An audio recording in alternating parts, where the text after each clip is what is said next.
welcome to part 2 of our holiday series. Today we're going to talk about, what are we going to talk about, Danny? Tell us. Setting our intention. We're going to go further on that one, and with kids. With kids, so it's going to be very parent-focused and about, well, let's just get into it, right? I think it's important to mention that we are going to be talking about the holiday, specifically Christmas, because that's what the two of us celebrate. But this is something that applies, I think, for many different family situations, family, parties, engagements, anything, whatever Friends, you have. anytime. Even friends, right? It doesn't have to be just family. Just a moment when you as a family, you with your immediate family, are going into a bigger group of people who you don't always know everything about them necessarily, and you don't know what the expectations are always going to be. Yes. Again, society's expectations. I will say it once and again. Too high. Too high. Anyway, go. Right, and this one is near and dear to my heart because I feel like I mean, obviously I'm on this journey because I'm a parent. Yeah. And when you become a parent, you realize how hard it is. Yeah. And everything that you read in books and see on social media, you're like, yes, that's great. Yeah, I'm going to do that. And then the minute your child hits that like button, you're just like, I can't hold it together anymore. You like fall apart. Yeah. And that is what I think all parents, and then we all go to bed, lying in bed going, I wish I did that different. And then you find yourself just like wanting to apologize. And then you're just like, I don't want to be that parent, but I don't know how to change it. And it's funny because we've been doing this for so long.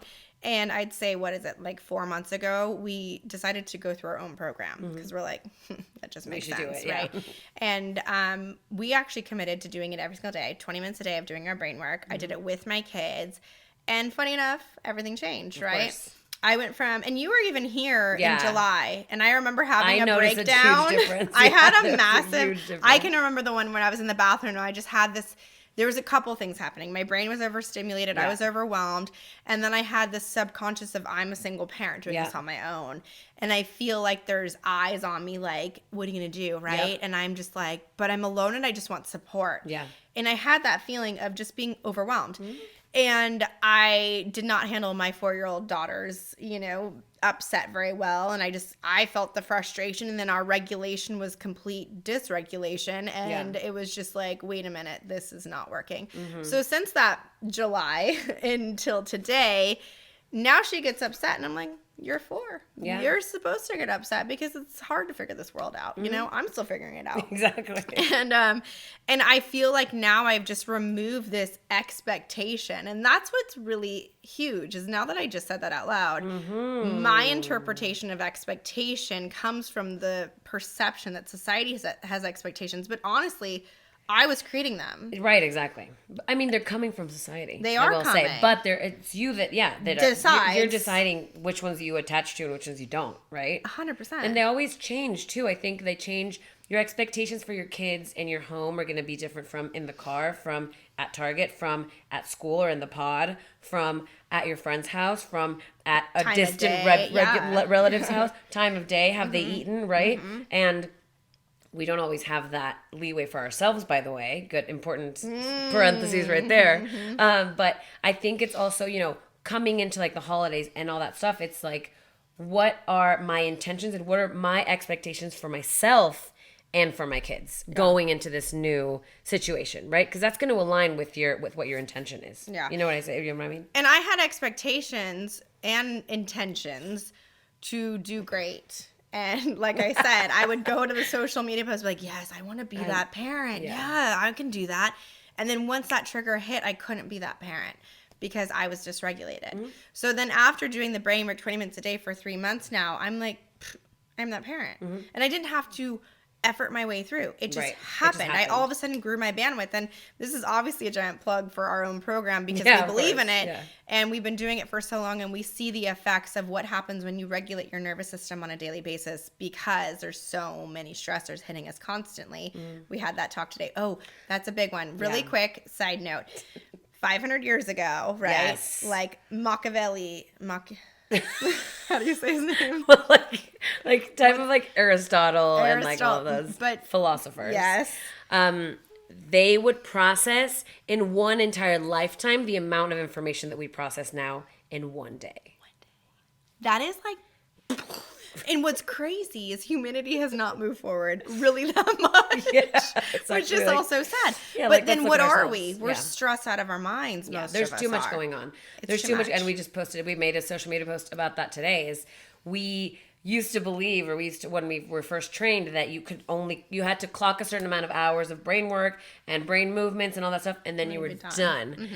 And we were like, that's doesn't make sense anymore. No. It's not the truth anymore. I think maybe even when they did study this stuff in the 50s, that was true. For sure. There wasn't social media. The news wasn't the same. Exactly. All this stuff that's going on, like, it really is creating this world where we're overstimulated all the time. So you are actually going to have to go back into that regulation space, right? Often. But let's bring this back to the holidays. So what's kind of like your take on that? And honestly, the holidays is a very stimulating time, right? It's like now all we have to do is we're thinking about like buy. Like when everyone's social media is like, here are the toys I would buy for my kids. And then you have the pressure of I've got to buy my kids toys. And I'm actually in this space where I've been telling my kids, I was like, you know what? I've had a chat with the big guy, Santa, and we've agreed that we don't need any more toys because it sounds insane to have to get more toys for me to constantly remind you to keep cleaning them up. Do you see that insanity cycle we're on? Mm-hmm. So you know what? I think experience is the way to go. Yeah. So we're talking passes, like season passes. Yeah. And, we'll still do fun things to open presents because being a kid in childhood, you can't ever replace that time. And we all remember the magic of Christmas. And then we all remember the moment where it just like fizzled out. And you're like, I want to go back to being a kid.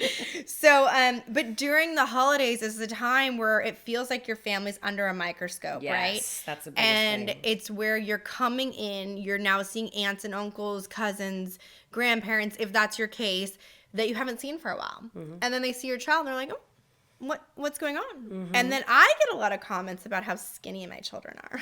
Oh my gosh. And I will tell you, and they are skinny, thin, but they also move so much. I was going to say they are always jumping around, running around. I mean, they in a healthy way. It doesn't mean that they're like, they can't like outside, sit still, they're but always like running. Yeah. I mean, Axel does. My son is primed to move like that. He just needs movement, and that's why we found the option of schooling for him because that's what fits his brain profile. But so I think I get a lot of comments of like, oh, how old is your son? Oh, he's so skinny. And I'm like, and I go, in my own internal system, because I grew up being the chubbier girl and my brother being really skinny. So it does hit that core wound from back in the day. Right. But also the point of it is like, how is that common intended? Yes. Like, is that intended to help me? Exactly. And that's where you set your intention because you know which family members are going to comment on your kid's weight. And you know who it is? It's always the ones that are hurting. Of course. Hurt people. It's, again, we always go back to the same things, but it's the truth. Like, we're all coming from that stuff. Right. And this expectation that everybody's bodies should be a certain way makes no sense. Oh, no. Because that'll be a whole other podcast. But, I think that's the biggest thing is it's coming from their own perception of life. Right. And it's also, we'll talk about that in the next episode, but it's about understanding where people's comments are coming from in that situation and kind of learning that your family isn't always going to fit into what everybody thinks it will be, if that makes sense, right? Mm-hmm. Like the perfect family, the kids that listen, all the cousins getting along perfectly and being best friends and whatever. Yeah. It's just not going to happen. And we don't come from that because now we're a super blended family. And exactly. We come from, now we're divorced and trying to balance when do I even have my kids on holidays. And so there's that element too. But I will say I used to care a lot about that. I used to hang on to the comments. I used to actually have a physiological reaction if someone called my children skinny because it went back to when my son had a hard time breastfeeding, right? So there was a root to it being like, oh, you're not able to provide and you're not a good enough mom to feed your child. Right. So for me, it used to hit a core wound. But since we've done the program and since I have committed to regulating my system daily, I now can just skirt through life differently. It's just more of I'm just cruising and I'm like, cool. Thanks for your comment. Thanks for your feedback. Not for me. I'm going to ditch it. It's in one ear, out the other. And it doesn't have the same impact on me. Well, you're also prepping yourself and prepping your kids for all these situations. But I will tell you, I did not set my intention for Thanksgiving. And there were a lot of things that fell through the cracks because there's a lot of drama that happened over Thanksgiving this year. I'm not going to get into it. But a lot of kids I want to hear about it later. There were a lot of kids that maybe weren't in their Cortex.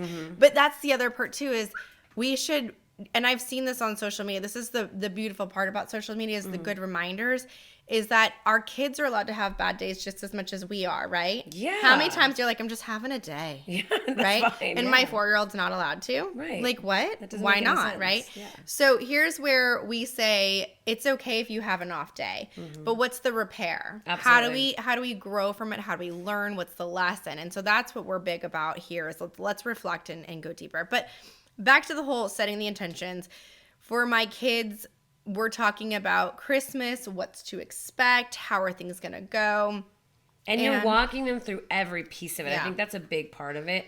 I mean, depending on the age that people have, of people's kids, but maybe go through a few tips of like, how do I set my kid up for my 2-year-old, my 5 to 7-year-old, my 10-year-old for how they're going to handle the holidays. Teenagers, it's a little bit trickier, but you actually have a lot of experience with that too now. So, like, how do you set those expectations? Yeah. Like, what are you going to walk them through? Because you're going to talk about the different cousins or kids that are their age, right, that are there. You're going to talk about the different other relatives. Food. Like, what if you have a picky eater? How are you going to handle that, right? How are we going to handle if there's something you didn't expect for dinner, right? How are you going to handle the whole gift situation? Like, if somebody gets a gift and you don't, what's going to happen, right? And so kind of walk me through a little bit of, like, some different strategies. Well, you already know the first thing I'm going to say. I do, Yeah. Obviously. It's always going to be, and this is so huge because I wasn't doing the brain work with my kids regularly. And then we were just hitting a lot more conflict and we're having a lot more moments of dealing with all those issues you just mentioned and them being big explosive moments. Right. And now I still set my kids up. We have our intentions set, but we have the brain work that supports them being able to roll with because I can't predict everything. So on Thanksgiving, for example, I didn't know if there were going to be more kids showing up or not because people were kind of wishy-washy if they were coming. And then I kind of told my kids, I was like, I don't know if there's going to be other kids there. Yeah. And they were able to handle it. Yeah. In the past, they'd been like, I don't want to go. Yeah. I don't want to do it. I only want to go This sounds so stupid, right? Like, I just want to go and be with my dad now. Right. And so since we've been doing the brain work and they can now just roll with the situation, kids showed up. And that was the cool part too, was that they were already in their cortex. So then it allowed for more cool stuff to start happening. And that will... Exactly. And you're also seeing a moment of, at least for Axel probably, where he's able to like just go with the flow and hang out with everybody. He really is. He has grown so much. Both of them, honestly, I'm so impressed with both of them this time. Yeah. I mean, Siggy totally different people. Like, who are they? I mean, it's amazing. They're so honestly expressive. They're so themselves. It's adorable. I love it. And I love that you see that and get that because sometimes you can be in your vacuum and not really get that perspective. But then I can remember back when you were here in July and how much harder it was. Like, but sitting down and working for us, this would have never been able to happen. No, it's a totally different playing field. So do the program, number one, because you're going to put in the effort and it's going to be harder in the beginning because you have to get them to do the brain work. But you, the parent, having the demeanor and adopting the demeanor that this is what I need to do to help me be a better parent, your kids will jump on board. Absolutely. And if you keep them motivated with what's in it for them, basically, like what's in terms of their brain, that's all that they need to hear. We saw that today at the school. Yeah. We interviewed a bunch of kids, like, why are you doing this? Because it makes my brain more connected. How do you feel after you do this? I feel more calm. I feel more energized. It's easier for me to be with my friends. Like, that's all you want to hear from a child who, especially a child who's having challenges, but even kids who aren't, like, you just want them to be happy and be connected, right? And so that's ultimately it, is if you do talk to your kids about this stuff, they're going to be more prepared, right? And so I think also another thing you do a lot is talk to them about it very openly, right? Like, this is what's going on. Let's be truthful here, right? Let's work out the situation together. 100%. We talk about it all the time. We talk about it from our personal level. We talk about it from what we see in our surroundings. Like if Axel's having a challenging time with a teammate or a student, a fellow classmate, and we just explain what's going on. He's like, they just need brain work. He explained it to me yesterday. It was so cute. I was like, so what's going on? He was talking about some kiddo that's like, having a hard time in school. And I think he was like being aggressive, with Axel. And I said, well, I meant to ask him, like, what did he do to you? But I said, what's going on with him? And Axel goes, he doesn't do brain work. And I was like, oh, in a nutshell. In a nutshell. And I was like, okay, I got it. And it's cool for that. That's amazing. Yeah, because he knows he doesn't want to be that way. Exactly. His brain just doesn't have the connections to help him be something else. And in comparison with Axel, who has all those connections, he's like this happened. He hit me. He did this. He did that. And this is how I've been handling it. And I know, Mom, if it happens again, I'm going to be really, really mad. And I'm going to want to retaliate. He literally used the word retaliate. I was like, this vocabulary. I was just so impressed with him yesterday. Yeah. And he's like, I'm going to want to retaliate. And Danny, you were like, okay, but what are you going to do? He's like, well, I think I can probably go get my teacher. He was kind of fighting that urge, like, I really want to. But then he was like, yeah, I'm going to go get the teacher, get some help. And it was so awesome to see him working this out. I mean, he's 7 years old.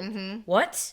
And what 7-year-old does this? And the beautiful part is maybe not so beautiful, but the rest of your life, you're going to be around people who aren't in their cortex, because not everyone is. Because if not, it is beautiful because if you're in your survival brain too, then you're just going to be butting heads with everybody all the time, and your life is also going to be hard. Exactly. Right? So right now, of course, it's hard to have somebody being aggressive with you or whatever it is at school, but it's way harder if you're engaging with it as well, right? And that's at all ages. 100%. So we talk about options. What are your options? So you're noticing, here's my challenge.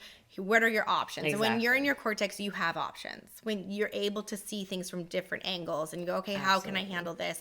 And your brain is able just to have that flexibility, like we talked about in the last episode. So setting the intention is so much easier when you're working with someone who has a brain that is in the cortex. That's just going to be the obvious first step. Yeah.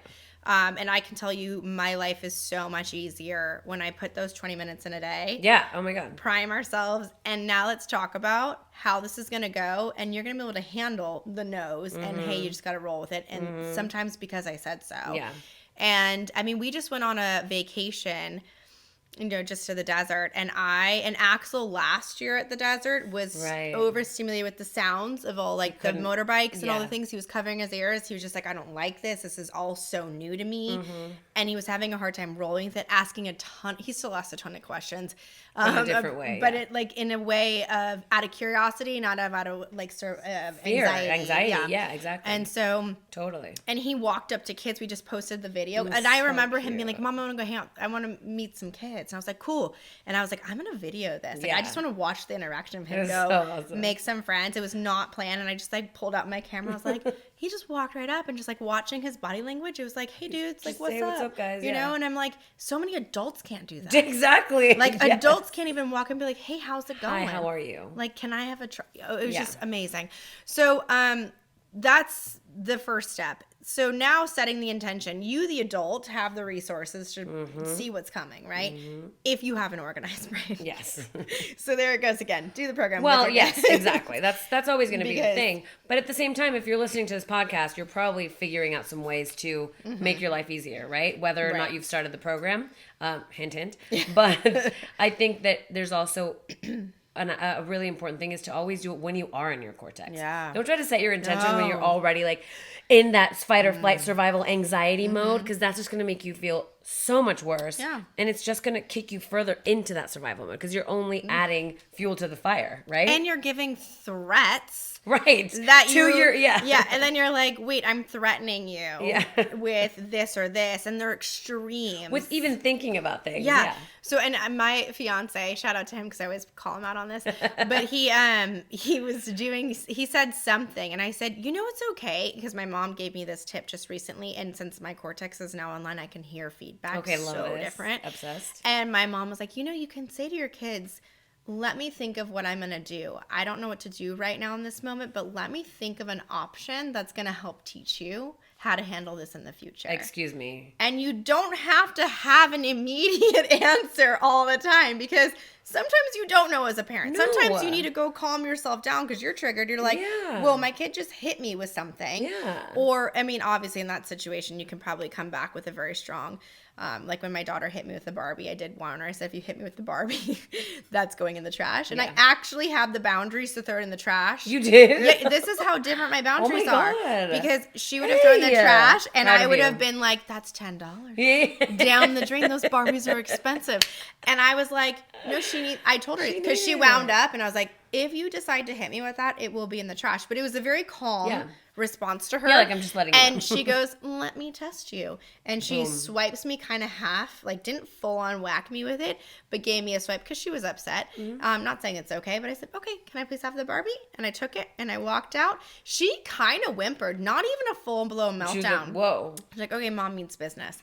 And this is what you're going to see when you have that conviction in you as a parent that I no longer, because that's where a lot of my parenting came from. When I would set an intention or I would set the expectation and then I told them what the natural consequence or the cause and effect was going to be if we didn't do X, Y, and Z, and we talked about it ahead of time.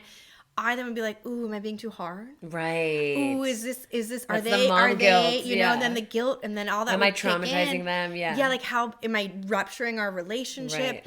But then I came from a different place. I was like, no, everyone needs boundaries. Yeah. Boundaries are healthy within reason, right? So if you're going to hit me with something, then, ooh, it's not safe for you to have that. I need to go throw it in the trash. And it's like that. It doesn't mean, I can't believe you let me with that. Yeah, it doesn't. And then you're ripping out, and so this scene, right? It's just, can I please have your Barbie? Okay, it's going in the trash. And I said, we talked about this. I told you if you're gonna hit me with it, it's gonna be gone. Yeah. And she's like, oh shoot, okay, I heard that.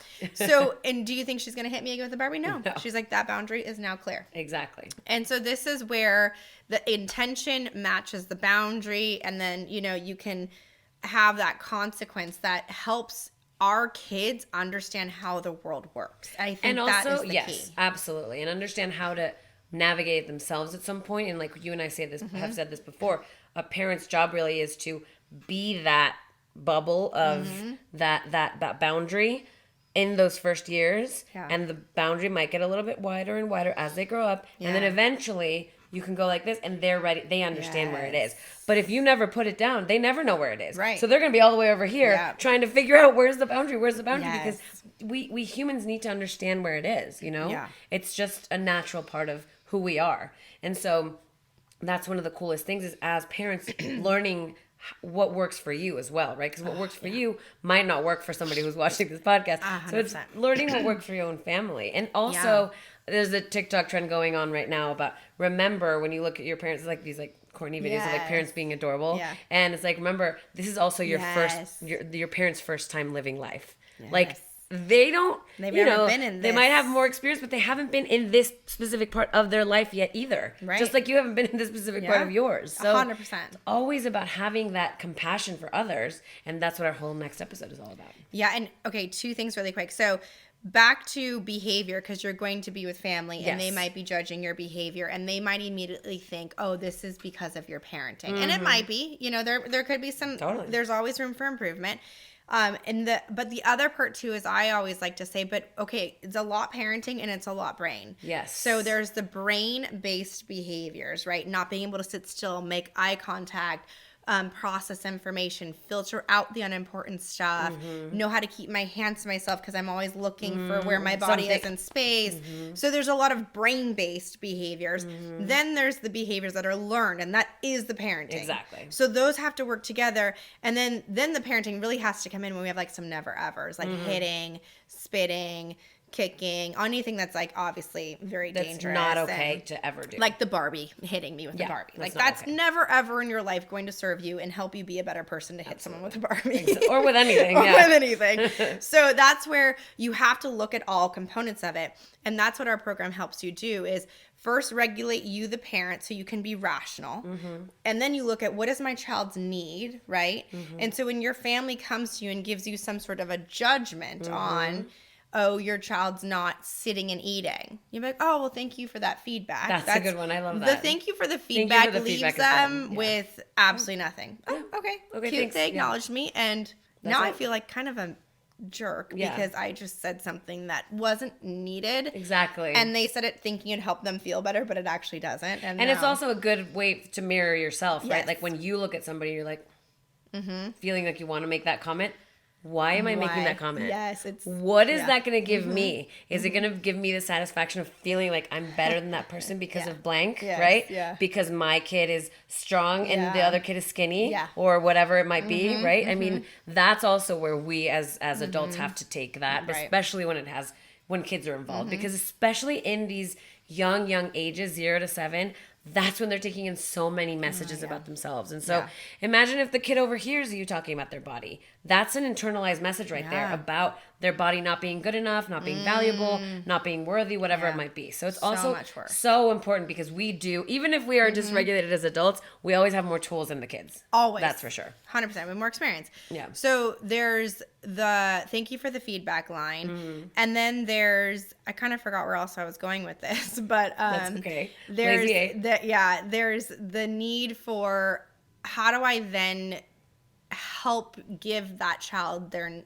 getting that need met. And so it's like maybe at the dinner table, and this is where you can now be the expert, because when you're the expert for your child and you're advocating for your child, then people are kind of like, oh, okay, she's got it, right? I like that. And you're educated, you know what happening. Like, actually, I've been learning about his vestibular system, and it's really hard for him to sit still. So I am okay with him standing up at the table. That's another one we wanted to touch on is what the other expectations are for your kids, right? So that somebody requiring that all the kids sit at the dinner table, if you know that about your kid's brain, you need to speak up and be like, hey, actually, I'm okay with my kids standing at the dinner table. Or maybe running around and then coming and having a bite. Right. Depending on what's okay with each person's family. And you can build something in so you can make it sneaky. So if you know this is something, be like, hey, Axel, can you go get some napkins? So he's getting up. Hey, Axel, can you go get me some water? So you're building in breaks because you know his brain needs to get up and move. Yes. And it doesn't look like it's disruptive, but you talk about it ahead of time. Exactly. Hey, I know sitting at the table is challenging for you, but I also know you need to eat to help fuel your body. Okay. So let's talk about options. Exactly. How about you look at me and I'm going to tell you need to go do this, this, and this. And I noticed that, like, you do have to front load. You do have to be prepared for what's to come. But I'll tell you, I start to get a little bit more relaxed when my kids are living more Cortex. Of course. And then I don't have to worry about front loading nearly as much. Yes. So you set the expectation with the children of, hey, this is what we need to be able to do. I understand what needs you need to get met. So here's ways I can help you. That's where the adult comes in with the resources. That's where you come in and you talk to us and we're working with you to make it so, you know, we're a team. We're helping you behind, like, we have office hours. Yeah. We have the Facebook groups. We have the accountability group where you're asking us questions to help, and we'll help guide you with specific things. We have one-on-one coaching. And we do one-on-one. Yeah. That's where most people get, like, the most value because it's just time for you, you know? Exactly. Yeah. It's catering to your specific situation.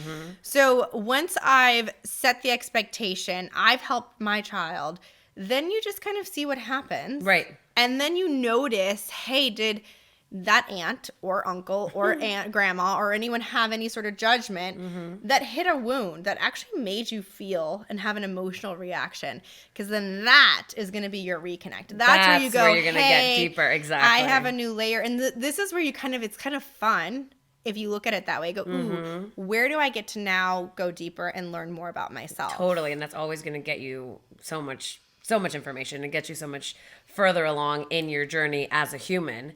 And I also wanted to mention, like, for other people, or like, what are some other ideas we can have for kids who have different kinds of challenges? So we have, for example, the vestibular, the movement seekers, right? Like you said. I think also for more of like the social anxiety kiddos, I can think of like my brother when he was little, getting into like a group of kids would be like, oh my goodness, like I can't even think of doing that. And that's a little bit of like, you know, we know a lot of kids like that.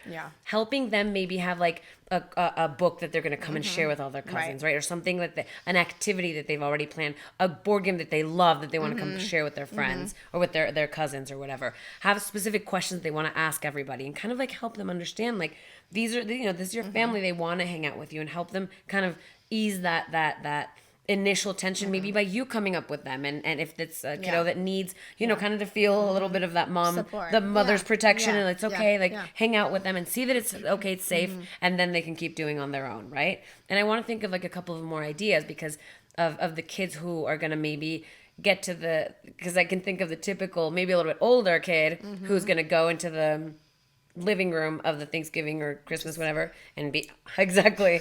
So, and that is like, are you okay with that? Right. And this is where, again, you talk about it ahead of time, set that intention of what you intend for them to partake in. Yeah. And, really quick too, we're going to talk more about profiles and family members and all that in the next episode, but for kids, and to be an advocate for kids, if a adult demands a hug or a kiss that's or whatever such it a big is, one. you be the advocate and you can help them by saying, do you want to give them a high five or knuckles? A fist bump, yeah. Or whatever you're comfortable with. And sometimes the adults will get kind of upset and be like, why don't you want to hug me? And then it hits their own wound, right? Of like, what's wrong with me? What's wrong with me? And then you're like, it's a child, right? And their inner child is going back to the playground when Billy didn't want to play with them, of course. But the idea here is we're teaching children the autonomy of their bodies. Absolutely. And I have the ultimate choice of what's happening to me. That's such a big one. Also, like, coming from my background, like, in Mexico, that's the number one thing. Dale un beso a tu tía. Órale, vamos, dale un abrazo. And all these kids, you were always forced to hug, like, every single person in a room of, like, 60 people. You're like, I don't want to do this. I don't want to hug everybody. I don't know half of these people, you know? Right. Yeah. I remember that in Ecuador. You would have to like give a kiss on the cheek to everybody. But then I never knew when the boundary was like, when do you stop? Like, when's the line of like stopping? And then and you're like giving a kiss and you're like, this seems like kind of insane. I loved that part of the culture, but then also when it's people you don't know, you're like, this feels weird. Right? Especially when you're a kid. Cause you're like, gosh. Like as an adult, you decide who you kiss on the cheek, who you don't. Right. But as a little 6-year-old, why would you have to go kiss every single person in the room? Exactly. But see, these are things that I'm learning as an adult because I wasn't given those options as a kid and I was super shy. Right. Shocked. Exactly. Like I was the one hiding behind mom, like, no, don't make me do it. And I'll never forget my grandma would give the wettest, but everybody has kisses, and the sensory on it was just like, oh, mom, don't make me do it, right? But then they're like, if you don't show respect to grandma, right? It's then she's gonna think I'm a bad parent, and then blah blah blah. And so this is where we're like, don't care. Their kids are like, come on, I love it. Right. Come on, grandma, give me more kisses. Great. Right. If that's your kid, let him do it. So then you have to be able to know every child has different needs, and we can't just blanket it that every kid has to do these things. 100%. That's so a huge that's a really big one for me. But going back to let's talk about teens. Yeah. Let's talk about the adolescents and the teens, because I literally witnessed this on Thanksgiving. And again, it's talking about what you're comfortable with. I am not comfortable with teenagers being on phones all the time. It is disturbing to me. Like it is. And we know what the screens are doing to their brain. Right. And it's like you're in a social, Yeah. So for me, I'm actually also, I'm not a fan of having screens at the table at all for anybody. In general. I don't love when my dad likes to watch TV while we're eating because he loves the white noise. We'll talk about that profile in a little bit because that's a really big one that comes up with our members all the time. But for me, it's like, hey, here's what we're going to intend to do. We're going to connect. And then you help your teen decide what they're comfortable with. Yeah. What job do you want to do? Do you want to get everyone's drinks for them? Do you want to set the table? Do you want to help with dishes? Enroll them in the process because I know for me, I grew up clearing the table. Yeah. I grew up helping with the dishes because my mom worked in the kitchen all day, and cooking is so hard now that I do it. And I know. So and I'm like, wow, you're on your feet. It's exhausting. Yeah. They shouldn't also have to do the dishes. It's a collaboration. It's a collaboration. And I think also, in that same breath, not villainizing the phone. No. So not being like, don't you do on your phone. No, you know, talk about it. Talk about it. Let's say, I understand you want to be on your phone. You're a human. You're a teenager. Let's find a balance. Yes. Come to the table, have a conversation, clean up. After you do that, then you can be on your phone. Or we're going to do the gifts, and we're going to do this, and then you can be on your phone. Yeah. Whatever it is for you, right? Set like a time amount. Don't go over 45 minutes on the phone, 30 minutes, 15, whatever it is. Whatever you're comfortable once again, right? And you know the teen. This is a teen who's on their phone like 10 hours out of the day, and now you're like, you're only going to have 15 minutes. That's not okay. Like, they're not used to that. They're going to go into withdrawal. It is an addiction. Literally. So and here, find what works. And the approach to it. Because teenagers, 100%. Depending on if we're talking female or male, hormonal, whatever. Hormonal they all are, so. But even more so females going into certain times and dealing with the hormones, because even we deal with the hormones, and it's a lot. But talking about it in a certain way, so treating them with the respect. And this is so important. And this is something that I'm on my fiance all the time because he's a very direct to the point person. Most men tend to be direct to the point, right? Absolutely. Without having that fluff and that softness to like approach it from a loving and like, even though he's coming from a good space, it is triggering that survival brain when it's get off your phone. Right. Whoa, bro. Excuse me. How about we talk about this, right? So let's talk to our children with that respect. Hey, you know what? I get you want to be on your phone. Yeah. I know that's a lot of fun. Yeah. I know it's your world. I know you're connected to all your friends. I don't know what that was like growing up because I didn't have that option. Yeah. But I do understand what connection feels like. So what do you think is reasonable? And then you can kind of open it up, and they're like all day. And you go, okay, let's bring it down. Yeah. Let's say, hey, how about we work on this? And so you have a conversation. You teach them, how do we both get our need met? Yeah. Because that's life. That's you life, have needs. yeah. I've got needs. We work together and collaborate every day. Absolutely. And we're constantly working through that. That's what relationships are, right? Exactly. And it's also how do we help them interact in a way that they're not just sitting there stuck talking to the cousin whatever about boring. Whatever he's into. Boring adults are so boring. Yeah.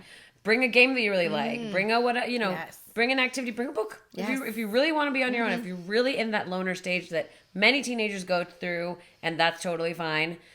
You, once again, decide the level of participation. Yes. If that's the kid who wants to be reading a book, that's fine. At least they're not on their phone, right? Or if you are going to do that, go into the different room so you're not next to everybody talking and you're like this on your phone, right? So I think it's important to have them also understand this is why we're asking it from you. Because this is a moment that we're all together. We're seeing people you don't see all the time.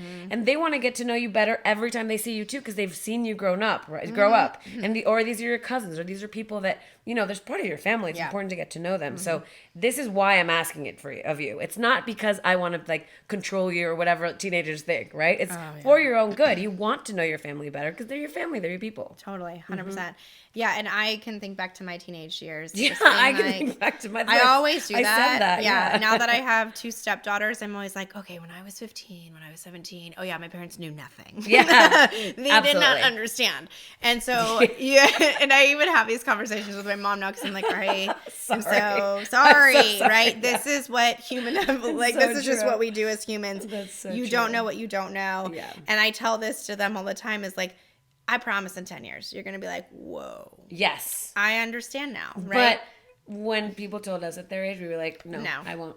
It's going to be different for me. You'll never know what this love for my boyfriend feels like because you've never been in love before. You're right. I never have. Thank Roger. you. Yeah. So, So it's teenagers are hard. Yes. And it's a time, and this is something we wanted to do a whole podcast on about the teenage brain. We need to do that, yeah. Because it's so much. There's so much going on. It's wild. So that compassion of treating your teenager with respect, and the law of physics comes in. Yes. The harder you push, the harder they're going to push back. Exactly. So you have to take that moment where you feel the emotions, you feel the betrayal, you feel like I've done everything for you. Why do you fight everything I do? I understand when you're 4, 7, 10, but you're 15, you're 17. Come on. Yeah.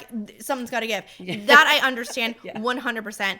And that's where you have to just take that moment, eat your ego and just say, okay, wait, I'm allowed to have human emotion, but I also need to go work on that and deal with it on my own, and then come to my teen, clean slate. Hey, I'm here for you. I'm here for you. You're going to mess up. You're going to have lots of mess ups in your life, and I want to be on your team. Even when you're messed up, even when you're crying, but I do also need to hold a boundary. Exactly. And that's, once again, what they want to know. And make them feel empowered. You know, it's the same with the younger kids. You you really want them to feel like they're making all the decisions. Do the same thing with your teenager. 100%. Might be a little bit harder. You might have to be a better actor, but you really do make them think it's their idea. But I don't even feel like I have to act when I actually have gone and done the work on me. Right, that's true. Okay, you just did this, and I've made me feel like you're not expressing gratitude for me, and you have no appreciation for everything I've done. And they're like, no, but I am. I really do appreciate, and I am grateful for everything you've done. And you're like, but you're not showing it. And then you're like, wait, okay, maybe they don't have the tools yet. Exactly. Right? Yeah. So, and again, think to yourself at that age, you weren't showing anything but ew. Yeah. Get away from me. Yeah. Honestly. You really didn't even think of your parents as having emotions. No. All you think about is yourself and your friends and your boyfriend. That's it. Honestly, and couldn't be further from Good Charlotte. What were we listening to? Linkin Park. That's all you care about, Yeah. The band posters. The band posters. You're obsessed. So it's really a hard time for the holidays, especially if you have maybe if you got trauma going on, maybe you got divorce, maybe you got all these things happening during this time of the year. But our advice is You can creep and crawl your way through it to make it easier. And then setting that intention. Get that RAS system looking for how you want it to go. 100%. And we're here to support. So if you've got questions, if you want to ask us, hey, this is what's going on. Is this a brain-related behavior? Is this a learned behavior? How do I handle this never, ever? We've got tips, brain-based tips that'll help you navigate these times. And we're in it. Like, Paloma, I feel like you're in it with me because we work together so closely and you see my kids, their behavior and all the things happening. And when I'm always like, this is so hard. Yeah. And so we're here to support because we get it. It's human. And the number one thing is you're not going to get it perfect and right every single time. Yes. And be okay with that. Be okay with it. And then just be okay with it. You know, society's expectations are what you make of them. Ooh. Mic drop. Yeah, that was good. Oh god, we should do a whole episode about society's expectations. Okay, so please follow us on social media. Please subscribe, like this episode, rate us on the whatever your platform you're listening on, because that really helps us get like recommended to other people. And social media, Instagram is in the Cortex _US. We also have a Spanish now, in the Cortex _ESP. Facebook is in the Cortex US. TikTok is in _the _Cortex. Our website, inthecortex.com. Email hello@inthecortex.com. And remember, if you use promo code BRAINIAC, you will get $10 off your first payment of our program. And remember, the prices are going up next year, so might want to jump on right now. Thank you. Happy holidays.